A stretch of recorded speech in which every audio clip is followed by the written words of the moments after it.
Ụtụtụ ọma nọ ụmụ ọdịnala Igbo, a sị nka chi tata bụ afọ fọtara anyị ihe niile dị mma ma fọpụrụ anyị ihe ọjọọ.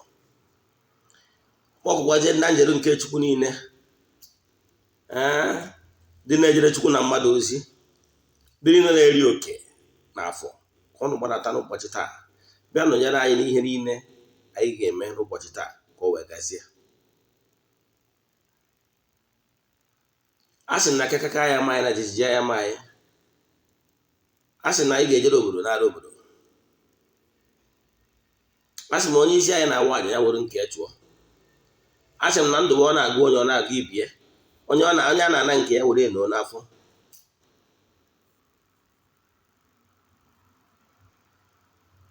A sị na ọmaka ga-emere anyị,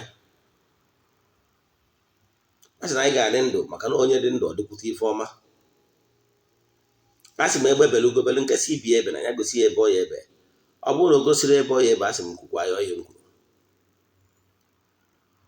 A sị m na anyị jebe na anyị ejelu, anyị na mana anyị analụ. A sị m na mmapụ adịghị egbu awọ. A sị m na ọ n'ihu n'ihu ka anyị ga na-ama, maka na oke enwe bụ n'ihu n'ihu ọ na-ama, anyị ga na-aga n'ihu n'ihu na mmapụ adịghị egbu awọ. A sị m na ụbọchị ihe na-aga obere ụzọ n'ụkwụ anyị apụ anyị ama, ọ pụgoro anyị ama na anyị ejecha nata, maka na ọkụkọ na-agbacha n'ajọ ọhịa ma na-anabụ onye nwe elu.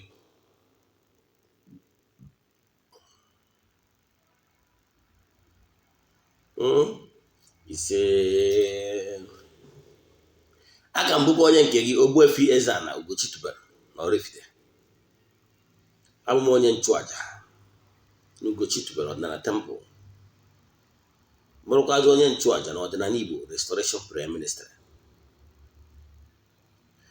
bụrụkwazi onye mgbasa ozi ọdịnala Igbo. You can call me an ọdịnala evangelist.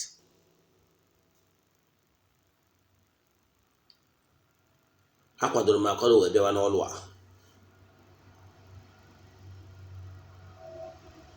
N'ụbọchị tata, ihe anyị ji maka ịbịa n'oge awa nke eziokwu bụ Sacrileges n'ọdịnala Igbo, ịlụ ihe dị asọ n'ọdịnala Igbo. Mana bifo anyị gaa n'iru, ọ bụrụ na ị nwere isi awele na ndị fere onyonyo a, kenebe Chukwu, maka na what you will learn today will liberate you. Maka na knowledge bụ ike. Ndị kwuru okwu n'akwụkwọ ndị oke ọbịa kwuru n'akwụkwọ Jude 4:6, my people are suffering because of ignorance. A lot of people are in troubles today which they brought to themselves, maybe out of ignorance. Ma ọ bụ ndị believe na onwere ihe o mere today ha na-receive bụdala mpịawa azụ. Taa a bịara nka ntụ ọzọ ndị ụfọdụ ndị mmadụ ndụ, ndị chọrọ ịma, ndị tigoro aka na mkpụtipe bụ aja, ma ọ bụ ndị zọ igoro ụkwụ na nsị aboki, ife ha nwere ike ime ka e wee gbachighị aka klọk azụ. Maka na agwa ntị na ntị ama anụghị, ebele isi ya na ntị esolu. N'oge awa nke eziokwu, anyị na-awụ okwu aba kwuo etu o si wee dị, na-asịghị ka anyị fear of favor, anyị aja asọ mmadụ anya, maka na ọ nze ana ka nchi. Mma agwa nke bụ eziokwu ụtụtụ, ehihie, abalị. Ịchọ ikwe ikwelu, ọ bụrụ na ịchọ ikwelu, maka na asị na amaghị amara agwa ọmara ọmara, ọ bụrụ na amaghị agwa ya Ogbuefi isi n'ọfịa. Onye mara asụ ya sụọ n'udo, onye amakwa na azụ ya sụọ na nna, maka na uche bụ akpa onye oruru ọnyara nke ya.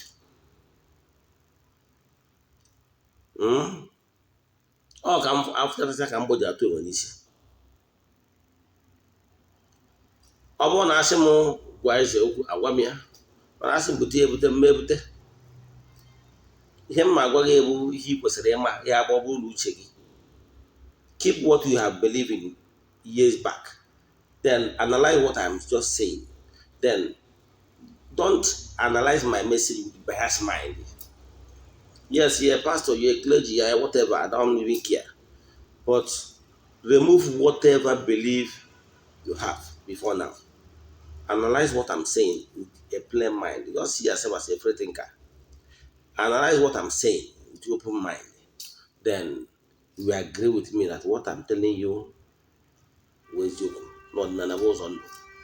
Mana before Gani, ọkwa dị mkpa. Yesterday bụ 19th Saturday, rụkwazi orie. Ka anyị chịkọtara aja anyị chụrụ for 14 days, bido na 6th wee ruo na 19th n'isi njedebe nke ọnwa March. Ọ bụrụ na iso na ndị niile sonye na aja, ama m na yesterday ọ bụrụ mmadụ niile ka nwetara ya bụ mmemme email ma onyonyo ya ma audio vidio, mana ndị n'ụtụtụ a agọsị m ụfọdụ na temple esendere m ya onye ọbụla. So ọ bụrụ na iso na ndị sonyere anyị na aja nke maachị a, then mana ị nwetabụrụ vidio maọbụ audio anyị sendere maka etu anyị si chịkọta n'isi njedebe, feel free to chat me. Yes, enwekwara ụfọdụ ndị mmadụ ndị sonyewuru anyị, ndị nọ nso na Anambra Steeti sonyewuru anyị wee je na mmiri, na ndị sonyekwara anyị na mgbe a bataziri ụlọ gbuo onye bụ ebu wee mechara aka ọ gara ọfụma. My prayer bụ na ndị niile sonyere anyị na aja amachi a ga-enyerịrị testimony n'opekata mpe ofu n'ime ụzọ ihe ịtọ ịyọrọ n'ọnwa Maachị a ga-abịarịrị na mmezu n'aha Chukwu Okike nke pụrụ ime ihe niile, onye ike niile si n'aka ya bịa. Nke ọzọ, nke aja anyị ga-achụ nke ọnwa April, ọtụtụ ndị mmadụ ebukubego kwa iso na ya bụ aja. So ọ bụrụ na ị chọrọ iso na ya bụ aja, echefukwala etu anyị si eme. Ị ga-esend the 3 prayer requests, then donate a token to the account involved.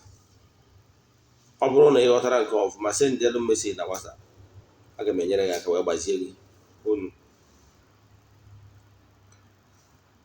So nke ọnwa April ga-ebidokwa na 6th April. Ya gazie. Now n'isiokwu nke ụbọchị taa bụ Sacrilege in Odinana Igbo. Mana ozi nweta kịta bụ, ọ bụrụ na ị bụ onye akpọrọ ọrụ, ị na-akụ ọta maka ihe na-eme n'ụzọ gị, mana nke bụ eziokwu na ezi asụsụ, n'ikpebigo na ị chọrọ ịza oku a. Money is not the issue. My mission is to help people live better life.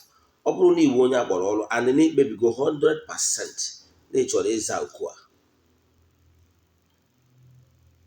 distance is never a barrier. Chat me. Ma ọ bụrụ na ị dị very sincere na ị chọrọ ịlụ onye bụ ọrụ, ị bịa.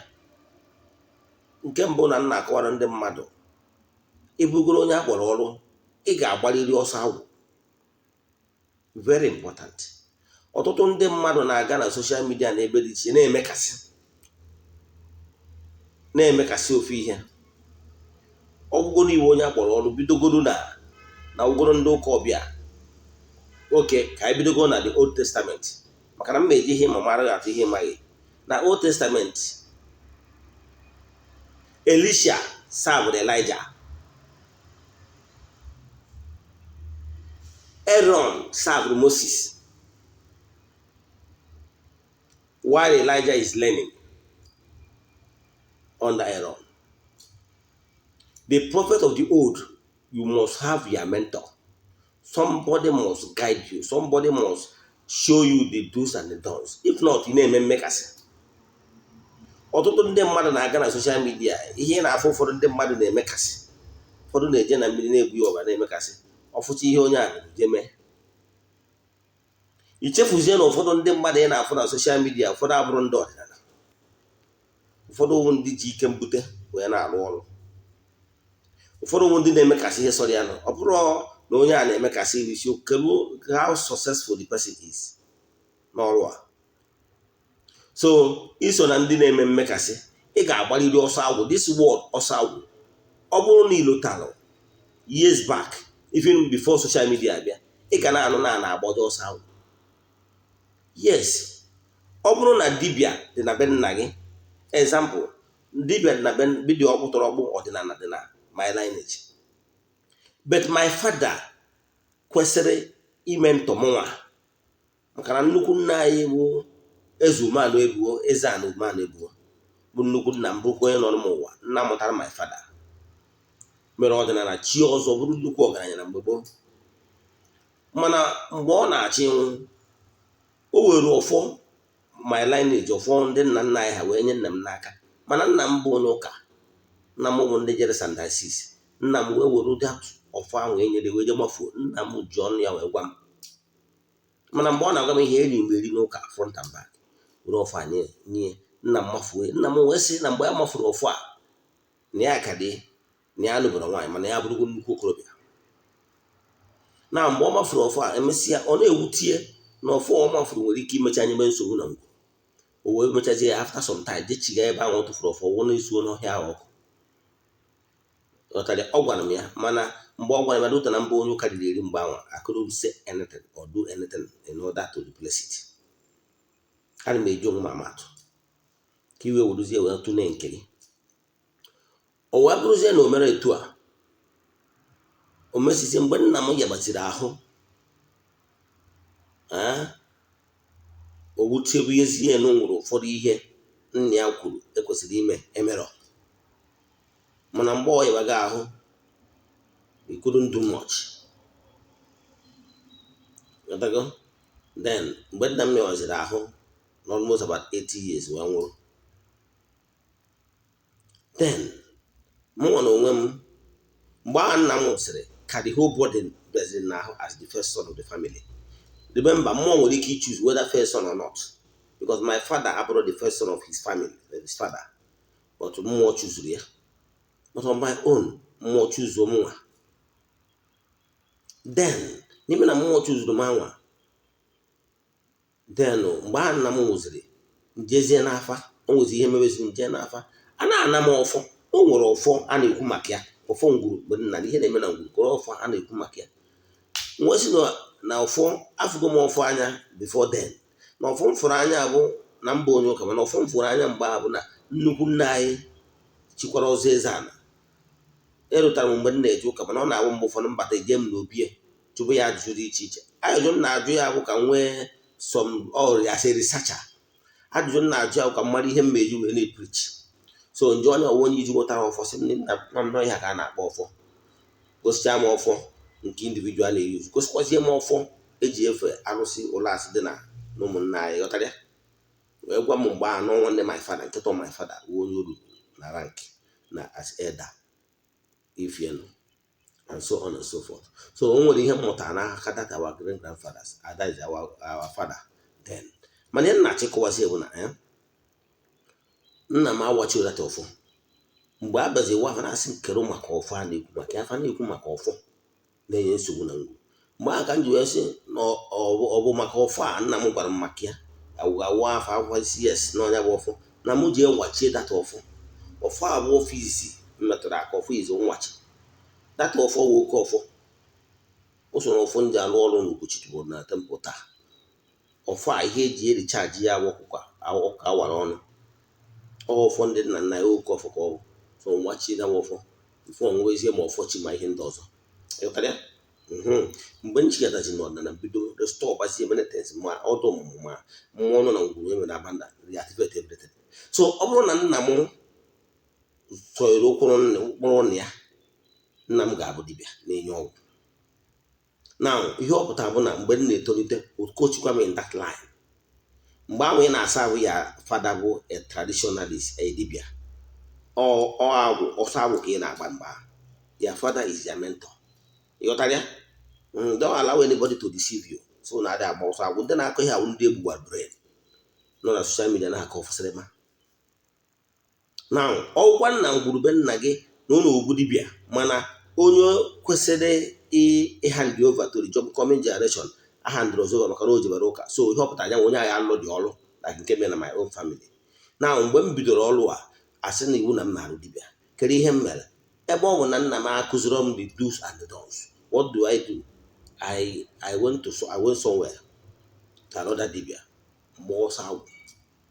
Yes, eje mgbe ọsọ agwụ na nke anọda dibịa gbachaa ọsọ agwụ na nke anọda dibịa mara the do's and don'ts bidozie ọrụ. Mgbe m bidoziri ọrụ anwa nwata ụfọdụ ihe m meji wee rụọ ọrụ then agwụ ma adịghịzie ihe mfụzie na ndị dibịa ahụ m gbasiri ọsọ agwụ na befa today I'm greater than them. Emego m ihe afọ anya karịa all of them, but all of them put together.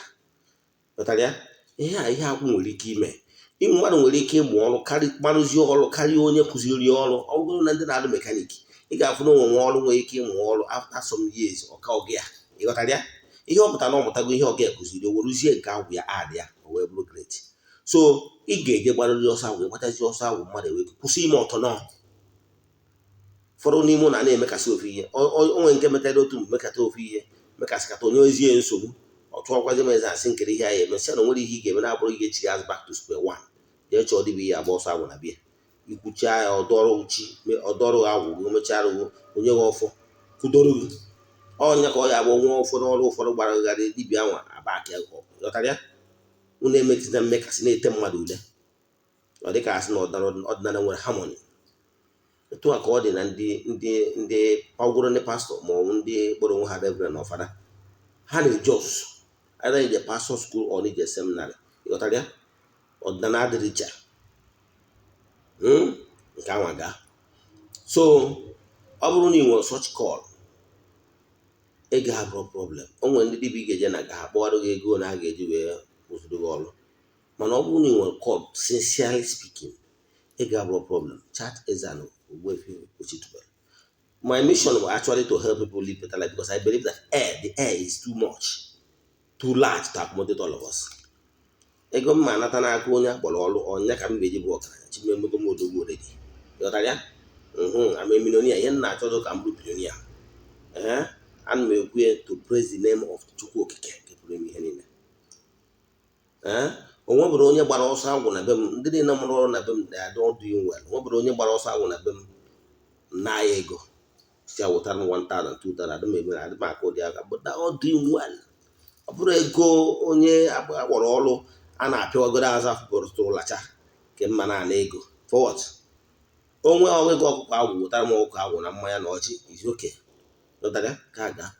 So isiokwu anyị n'ụbọchị taata bụ sacrilege and ọ bụrụ na o nwere ka aka gị ma ọ bụ ụkwụ gị si wee tinye gị aka n'ihe gbasara sacrilege nwanne pụtaba ihe ọ pụtara na ị ga-eme restitution that is reparation is needed. Isiokwu anyị n'ụbọchị taata bụ sacrilegious things emel imegide ọdịnala and they are all crying for help. They are all crying, calling for reparation, and reparation must be done. If not, mpịawa azụ aka nne aka ekpe gee ntị ma gee ntị nke ọma maka ndụ gị. Ọ bụrụ na ngwurube nna gị bụ ngwuru emere ihe ọdịnala ma ọ bụrụ na ije jụba ese wee sị gị na nna nna gị ha mere ihe ọdịnala ma na nna mụtara nna gị mere ihe ọdịnala mana nna gị nke a bụrụ onye riri eri front and back o wee bụrụ na ihe ọdịnala dị na ngwurube nna gị na-asachapụrụ asachapụ nwanne ka m gwa gị nke bụ eziokwu mmụọ adị apụ apụ. The only way esi ebupụ mmụọ ka m gwa gị nke bụ eziokwu bụ ọ bụrụ na o nwere mmụọ nọ n'obodo ma ọ bụ na itinyere aka n'ije mebi arụsị dị n'obodo nwanne gee ntị agwa ntị na ntị anọghị ebele isi nyere ntị esoro ịghọtara ya. You need a reparation. Ọ bụrụ for any reason, let me give you paint a picture. Ọ bụrụ na o nwere any reason obodo ọbụla ga-eji gbupụ alụsị ọbụla ndị Igbo debere enwere processes eji bute ya and enwere processes eji ankụ ya and enwekwa processes a ga-eji wee nwee ike dismiss ya kachiri mmadụ udochia before a na-ewube alụsị ọbụla n'obodo. Enwere clan ndị nwunye ka nwekwa onwe mmadụ na obodo mbụ Oraifite. Na Oraifite enwere 4 major villages. Ofu ime village ya bụ isi village ya bụ ezumere mgbe gboo a na-akpọ ya ebe ezumike nri, ebe ndị nri na-ezu ike. Yes, n'ime villages a ewu ezumere ya enweziri village ya clan. Okay, clan this is n'ime that village. N'ime my own clan bụ Urudameshi a bụ ndị bụ ya bụ ọnụkwa nwa si nri, ọnụkwa anyị na-akpụ alụ na that ezumere ya nwa. Ịghọtara ya? N'ime ndị be anyị nwere ọtụtụ alụsị anyị bụ wee bịa mgbe anyị na-abịa. Yes, na alụsị a na-akpọ ụlasị. In fact, oke alụsị niile dị n'Oraifite, Kwụkwụra ezumere na ụlasị ezumere bụ ụmụnne m ndị clan anyị na-efe. Ịghọtara ya? Now, n'ime data alụsị ahụ bụ ọ bụrụ for any reason, let me use the example, ụlasị. Ọ bụrụ na m bụrụ the eldest man in my clan, ọmụnwa ga-efe for any reason, o wee nwee reason kpatalụ anyị ji wee chọọ ka ebu n'anya bụ arụsị for any reason. Mark my words. Onye ọbụla bụ nwoke amụrụ bụ onye my clan Urudameshi ga-anatarịrị ma akwụkwọ n'ala. Ọ bụrụ na adị nwoke ọbụla kwụ amụ 100 ya ga-anata. Onye kwụrụ ọtọ sị na ya bụ Ifeanyị nwoke afọ na ya kwuru na aka ya adịrị ya n'inye ji arụsị a, ọ nọrọ ala. Onye ọzọ ebinye kwuo ibini kwa afa nna gị. Etu a ka iyi ekwugido nwoke niile nọ ebe ahụ. Ọ bụrụ na nwoke dị 100, example 99 wee sị na ha chọrọzi arụsị ya, ofu onye, and just give you an instance, ofu onye wee si anwakwa na nwa na ya bụ arụsị na ya na-agọrọ ya ọfọ na ya na-enye nri ya na ya kwụ, ụna anwakwa na nwa ibu ya bụ arụsị, a ga-enwerịrị 100% agreement. Mana ọ bụrụ na for example 100% ya nwa mmadụ 100 ya wee sị yes na ha pụtara na arụsị dị etu a si bụ n'ahịa, then you need a father, you need a pastor, you need onye ofu ọbụla. Ihe unu ga-eme bụ unu agbazie afa mmụọ asị na ihe dị etu a ga-eji wee dunu ya bụ na a ga-egburu ya ofu efi, na a ga-enye nka, na a ga-enye nka. Unu egburu ya anụ niile ahụ, nye ihe niile ahụ ọ chọrọ. Unu nechaa ya, unu edupu ya na aja ọfịa. Ndị maara dibịa ma anya ya edurie gịnị na aja ọfịa, si ajigbe gịnị ya jewere onwe ya. Unu enwere onwe unu. Enidro ịbụ ọnụ anytime, enidro isu ihe ọbụla ọkụ, onye ọbụla nwere onwe ya. Mana ọ bụrụ na enwere ndị si mba si enwakwana ya nwa maka ndụ gị ejiri ha na-agbara ntị agba n'anya. Ịghọtara ya? So ọ bụrụ na iso na ndị jee kajuoro ọtụtụ ndị mmadụ wee jee bupụ alụsị obodo, mana ịma na o nwere ndị some voices na-asị na aka ha adịrọkwa na ya, ijiri polisi ma ọ jiri n'ịnọ n'ọkwa wee superimpose ya thought n'ebe ha nọ, ị ga-enwe mpịawa azụ. You know why? Mgbe e debere ya ma arụsị, all the forefathers of my clan kwụ onye kwucha agụrụcha ihe niile gbasara arụsị, mbọsa ha kpọtụpụta ma arụsị mee ya stop. Okenye nke kwucha okwu tie ọfọ n'ala, nke kwucha otie ọfọ n'ala, nke kwucha otie ọfọ n'ala, si na ọ ka anyị kwuru ka o mere, ka anyị kwuru ka anyị gọrọ ka o lere, ka anyị gọrọ ka o lere, ka anyị gọrọ ka o lere. Ha kwucha okwu etie ọfọ n'ala ebe a na-ebube ya bụ arụsị. Ha gụsịalụ ya bụ mmụọ ihe ha chọrọ, agbaji afọ mmụọ agwa ha ife ha ga na-eme na their own part, na ha na-eme anya na Chidimma dị udo dị. Ịghọtara ya? So onye bụrụ ofeke so na ndị jere na-egbusi nkwụ na ụkwa. O nwere obodo ụfọdụ na nke mere na be anyị wee ma nke mere n'ogbe ezumere. O nwere otu fada bịara wee jere egbusi ụtara, esogbukwu ụtara ọdụ mmụọ awa ndị n'obi anyị. Egbucha gbuo ọjị, gbuo ọtụtụ ihe dị iche iche. Nwere asị ndị nwere atụ isi na onye ọmụmụ egbu ngwu na mma ya datara ya nkọ. Kparana dị ndị niile anwa gburu so arịfada anwa na-aga. Arịfada ahụ na onye sensị maka nna ya bụ dibịa.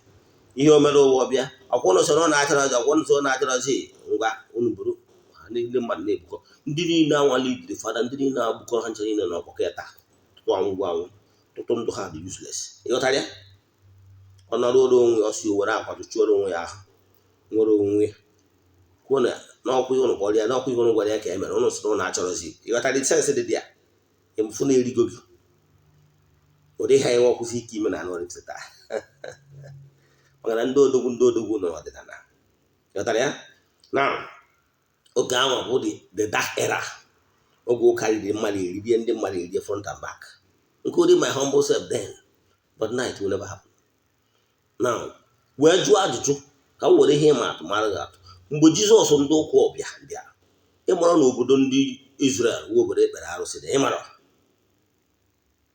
ndị Rom na-achị ndị Israel mgbe oge nke so-called Jizọs bụ the era of the Roman Empire na-achị ụwa niile kpatara na-ezigalụ Pontius Pilate from Rome ka ọ ga na-achị ndị Israel o wee kwa aka na-egburu ya n'oge ọchịchị nke Pontius Pilate ihe na-achịkọwa bụ ya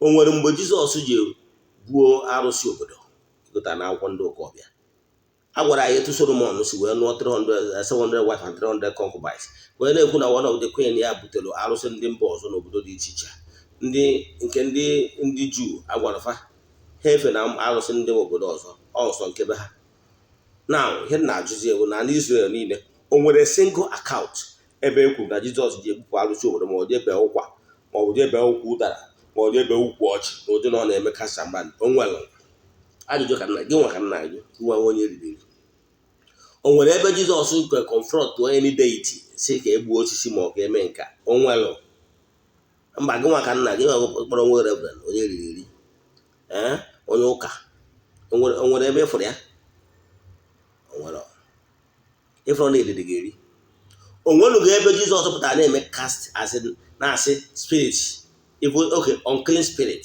die fire ya elu nwere ọkụ na nwere ọkụ nwere ebe o kwuru ya nwere you know why? Because he knows how things work in spiritual. He knows that those spirits can never die.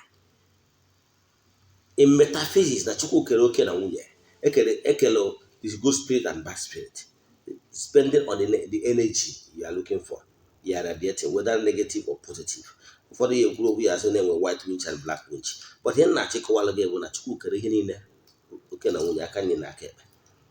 Now nke ọbụla i deserve ma nke chọrọ ịwọk with iso chiso ezi mmụọ isi ajọ mmụọ iso even those one who unclean spirit na Jizọs ndị ụka bịa na dọkwe nke ọ bụrụ onye ndị ọgbanje ajọ ọgbanje ji ọ sị ya na onye unu ji na ife anya unu ji na ọ dịkwa na ezinụlọ ya mkpa ngwasị m n'ime ya pụọ ọsọkwa die because you know that they will never die.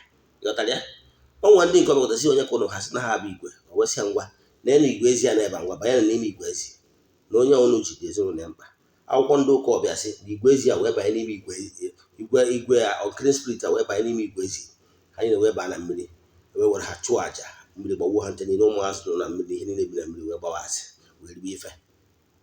Ịghọtara ya ewerugo ha wee gbaa onwe maka na ọrụ ọdịnala nwere ọrụ ya achị ịlụ nwe mana mma eji anụmanụ wee gbaa mmadụ onwe ya cast ya spell dị n'ime onye ahụ n'ime that animal ka onye ahụ wee nwere onwe ya. Mana onwere nke Jizọs sị die, you never tell any spirit to die. Ọ ka nsị si n'ebe onye adịtụ apụọ. Mana ebe ọ na Jizọs ndị ụka ọbịa emewuru ya si spirit a single spirit to die kedu ịkpata na gị nwa na-aba nshi na ọba nshi ga-asị spirit ya nwụọ ọ dị ụka ya nwụ as we speak na o nwere onye nọ sọgbu ya na-asị na a na-akasị ọ dị mmụọ ọjọọ niile na ọ na-asị o nwere nke gwụrụ ebe ị ma na ọ dụrọ possible why saying it. Ọ dị ka ndị Farisi a sị na ndị ha na-ekpe ọtụtụ ekpere si na Chineke ụzọ dị etu anaghị anụ ayọ ha. What you are doing is nonsense. It doesn't work. In fact, by saying that you are casting and binding and die, trying to make yourself an enemy of the spirits. Don't open war, you cannot finish. Don't make yourself their enemy. Maka na ha cheta gị, sorry bụrụ aha gị. Why can't you gba afa ịmara onwe ụmụ unclean spirit na-enye gị nsogbu ị chụọrọ ha aja setụrụ ha ejewere onwe gị achịrị mmadụ ichere ihe bituo mmụọ ị na-achọ ka ime onwe gị dị enemy. So ọ bụrụ na itinyere aka so weta ego so na ndị nye sọpọt tinye eji akpọta ukwu ụtara ọdọ mmụọ na be nna gị ma ọwụ ụkwụ ọjị ma ọwụ ngwu ma ọwụ mmụọ eji hiwe ngwu ma ọwụ mmụọ dị iche iche dị n'ọdịnala jekpọ ofu pastọ onye riri eri n'ọdịnala m na-arụ ụlọ ezinụlọ ha afọ a ụnụ ndị niile je rụọ ụlọ ezinụlọ emebicha ihe dị na ngwuru ha afọ a ụnụ ndị jekpọ ofu ofeke ọ sị na ọ na-arụ ụlọ ezinụlọ wee buru ọfọ ngwuru be nna gị wee buru ihe artifact the monuments dị na ngwuru mebie obi ha afọ a kedu ka ọnọdụ ụlọ dị taa kedu maka mpịawa azụ o nwere ndị mma lụchara ọrụ ezinụlọ kama ihe ya aka mma ọka njọ ị mara ihe ka ọ sịrị ya ịpụta ịkparịa ndị okenye kpọọ ndị ancestors ndị tara afụfụ wee wube a na ngwuru be nna gị a na-agbata ya n'ọsọ ka m gwa gị anọghị m ebe a esogbo mme ụmụ mpịapịa na mpịapịa ihe a emekọna Ogbuefi EZE-ANA Ugochi tuwe nwere mgbe m mekọtara ọ dị m ka asị na ihe na-eme m si na ngwuru mgbe oje chenjire sọnem yes amakwụ na unu chenjiri nke ụlọ o siro na sọnem nwanne ị na-echenji sọnem ya inheritance ana obi be nna gị ọ dịrọzi and ịmụ na blood of your ancestors is running in your vein. You can't run away from your root, my brother. And nketa gị, that's your ancestral home, your inheritance. Have you do away with it?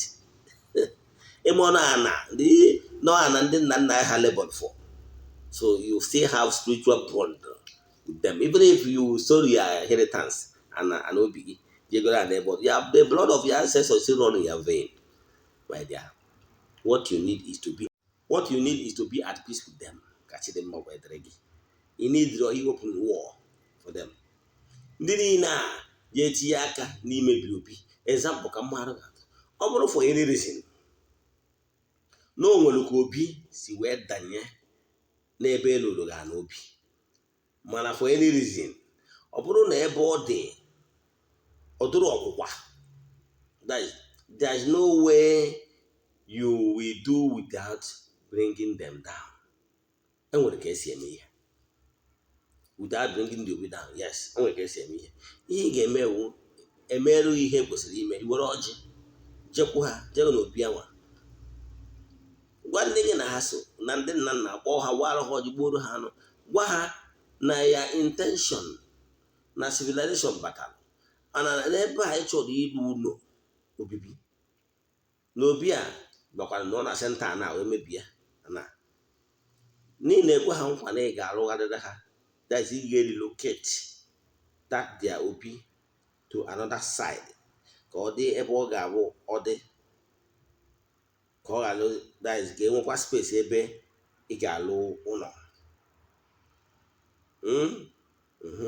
maka na obi ọwa ebe ọ bụ na enwere aka ji ọfọ ndị dị ka enwe aka ji akụ maka na aka ji akụ ga na-eweta renovation aka ji akụ ga na-eweta efi aka ji akụ ga na-eweta ebunu aka ji akụ ga na-eweta ọkụkọ ihe niile a na-enye ụmụ mmụọ ịghọtara ya ọ dị mma for civilization ọ dị mma ka ibute ike ịghọtara ya ịyọcha afa ịgwa ha na ọ bụrụ na imechi ihe a na ị ga-elokete rụziere ha mọdụ n'obi na ebe gaa ha nọ aka na nka nọ nke ochie ị ga-alụgo ịrụchara obi mara ha tais imesia ya then ewepụzie some sacred things dị ya ọ na-enwere the artifact of the chair, the king. Those things must be handled with care. Aga buha maka no ihe dị asọ ka ha bụ other sacred things. Now, ọ bụ na enwere box ma ọ nwere special tebe anyị debe ha. Ị lụọ ọrụ ha obi. Ọ bụ na ọmụ iburu ụzọ lụọ ọrụ ha obi. Elụchazi obi anwa gwa ha na nke a ịlụrụ ha obi inyego ha ụlọ ha nyezie gị ụlọ nke ka mma ha bụ gị ike ha mee odogwu ha mee iji ama lụọrọ ha ebifiti n'obi ya lọchaziere ha obi gwa ha gozie gị ka ịrụzi ụlọ obibi ebe ihe ebi na ị kwesịrị ka ibi n'ụlọ ka iwe ebe na-atụrụ ha nzu na-egburu ha anụ ịghọtara ya nwanne wọchizie ka ha ga-esi buru gị ike na nke ikpeazụ a ịghọtara ya imesizie ya ijeme gịnị. Yes, mgbe m ruru ụlọ nke m the new living heart of Ogbuefi EZE-ANA Ugochi tubelu. The reason bụ na nna m abụrụ the first son. Anyị pụrụ obi ebe lụrụ ala obi ebe my father biri. Then obi adịbụrụ na my father at all. Ghọtara ya? So mana ọ na ebe obi anyị dị kwesịrị ịdịwo ndị jewalụ ụka. Ghọtara ya? Ofu ofe ka nwa ya tolitere wee je kutuo obi for no just reason. It's not as if no nwere ihe ọ chọrọ ịlụ di ya, mana ọ na ụka riri eri. So ihe mmeziri bụ na ndosisi ụlọ wee gwa ha na mma alụghị obi. Mgbe nna alụ gwa ha na mma alụghị obi. Ndosisi ụlọ wee rụzie obi maka na obi kwesịrị ịdị n'ihu ụlọ. Ghọtara ya? So ihe nna achịkwarụ gị ọ bụrụ na iso na ndị kpọtara ofeke abịa were ọfọ dị na ngwurube nna gị, ihe agbakọ mbọ fụ na awati ya ọfọ. You must restore everything you destroy. Nke ọ bụla dị replaceable must be replaced. Ọ bụrụ for any reason, example, na o nwere osisi ngwu dị na ebe ya alụ ụlọ, ma ọ bụ na o nwere osisi eji eme mmụọ, ma ọ bụ na ogirisi ịmarago normally na ana ngwuru ọnwa ebe ogirisi dị chọrọ elu ife. Iman just pupu ogirisi onye gbakwu anyị esef onye ọdịnala n'ụrụ na nyere eme fanesi ọrụ ebe ogirisi dị ya kpọ gị. Ị na-ediri iji osu ọjị at least ma ọ bụ ọjị jee n'okwu ogirisi n'ukwu ogirisi asị ogirisi na development abịago. Ya biko ọkụ ọ nọga n'ụzọ na development bịara igodochara ya metụ ya na ya wee sizie ndị ya alụsi na ha lụọ. Ịghọtara na-ekwu nke a bụkwa na ogirisi ịdị ịgbara ma ezi eme mmụọ na ejiri eme mmụọ. Ịghọtara ya? Ọ bụkwazie na oshi ngwu osisi eji shọ na ana ma ọgwụ akwa bifọ osisi eji eme mmụọ then emekwara omenala nke ya. At least nkwụ na ọjị adịrịdị at least emesizie ya esi anọga n'ụzọ. Enwere ike nkwụchazi ya eto emetadịrị o nwere ike jezere by the side of the compound pụkwazie. Ghọtara ya? O nwere ka esi eme uwu nkwanye nwaanyị ji anụta ibi ya. Ghọtara ya? So ọ bụrụ na o nwere ka isi wee tinye aka n'ihe gbasara imebi ihe ọbụla bụ ihe ọdịnala ịkaba alụ fụ na n'ime gịnị n'iwepụrụ aka enwe n'ofe maka o wee aka mmadụ. Ọ bụrụ na iso na ndị kpọgoro ndị ekpere ndị ọdụ ezinụlọ ha bịa na be nna gị na-efekasị nnu na-efekasị mmanụ na-efekasị oyi na-efekasị ihe ọnọdụ na alụ ọrụ ezinụlọ, nwanne ịnị dịkwalụ ịkpọkụ mmụọ nọ na ngwuru ya ọha mgbalụ ihe niile imere na amaghị ama. Onye ọka ọ na-awụ mmechi agbụghọ afọ gbata ya n'afọ anyị na-akpọ ya bụrụ anyị ọfa biko ka iwe ha dajụọ n'ihe imekwa n'ime na ignorant buziere fa anụ kacha dị mmadụ. Wee na-ajụ gị eto nọkịta yes gị nwa pada gị nwa mọda iwee ntagodo na ahụfụ ya ma nna mbụ ya na-agba n'ahụ maka ọdịmma ma ọ bụ eziokwu. O wee otu ụbọchị gbachaa nọ mbụ nwe ikike agwụgwago gị asị okenye nwa wee tonite wee na-eblem gị nọ gị nwa dị responsible why na ya adịrọ rich. How will you feel? Despite the fact that you tried your best. Yes, I agree. Maybe your best wasn't enough, right? You put a billionaire, yes. Mana nwa gị kwesịrị ịma appreciate you for your own effort. Then kwụsị ebe ibidozie ebe ịkwụsị. Not ịbịa kọtọ gị. While gị nwa na onwe gị ma ihe gịrị ihe jara ịma effort ipu otu ka ọ dịrị ya mma. Ihe o ji wee kenezi gị thank you no thank you no very much na-abụrụ insult upon insult na-ewe awakening na gbara mbọ na-ebu nke a fact na-ebu cause of his problem. How will you feel? Yes, gị nwa onye riri ka nna jụ ọ ihe a wee exactly ihe ị na-emetụ ya ancestors. Mgbe ị kpọtara ofu ofeke si be nna ya amara dịrị ebe mgbe e kere nkwa ụkwa na be nna ya ọ bezie oke nọ n'ụlọ gwara oke nọ n'ụzọ na azụ na nga ọ bịa mewe ndị okenye salt bụọ ha afọ n'ọha nwa the responsible ha. Will you feel happy if you to rub the salt on the injury nwa gị wee kpọta a stranger to come and insult you because he permitted it? How will you feel? Even in the spiritual realm, all exactly him. You insulted in the chair. Now, I'm going to need to challenge them all fat problem nọ karịa ọtụtụ ndị mmadụ na-asị na ha mechazi ọrụ etu ụlọ ọ dị ihe kazie njọ chigata were ọchị ya yọọ ndị okenye na ngwurube nna si na edi sọrị yọọ ha ụgwụrụ sọ ọjị were ọnụgwụ ijeri si na mekọ ọpa gbaarụ m na bido taa na ị ga na-emedozi ihe ọfụma ama no some of the damages you yes go on man this is beyond repairable as replaceable na go si ngwe igburu kwụ dara igburu mana ihe ga-emezi ọ ya ayọ ka ya ayọ mee ihe kwesịrị ime kachiri mmadụ inwe ajụjụ n'ihe a nkụzi taa maọbụ ihe ọbụla na-agbagwojugo anyị n'ọdịnala Igbo maọbụ ihe ọbụla mụnwa bụ Ogbuefi EZE-ANA Ugochi tubelu kụziri gboo send a message 08057837672 Ogbuefi EZE-ANA Ugochi tubelu gwa aha m were aha dị chọọ na YouTube ị na-erecha vidiyo tụsara ndị ya dị ọnụ ya gazienụ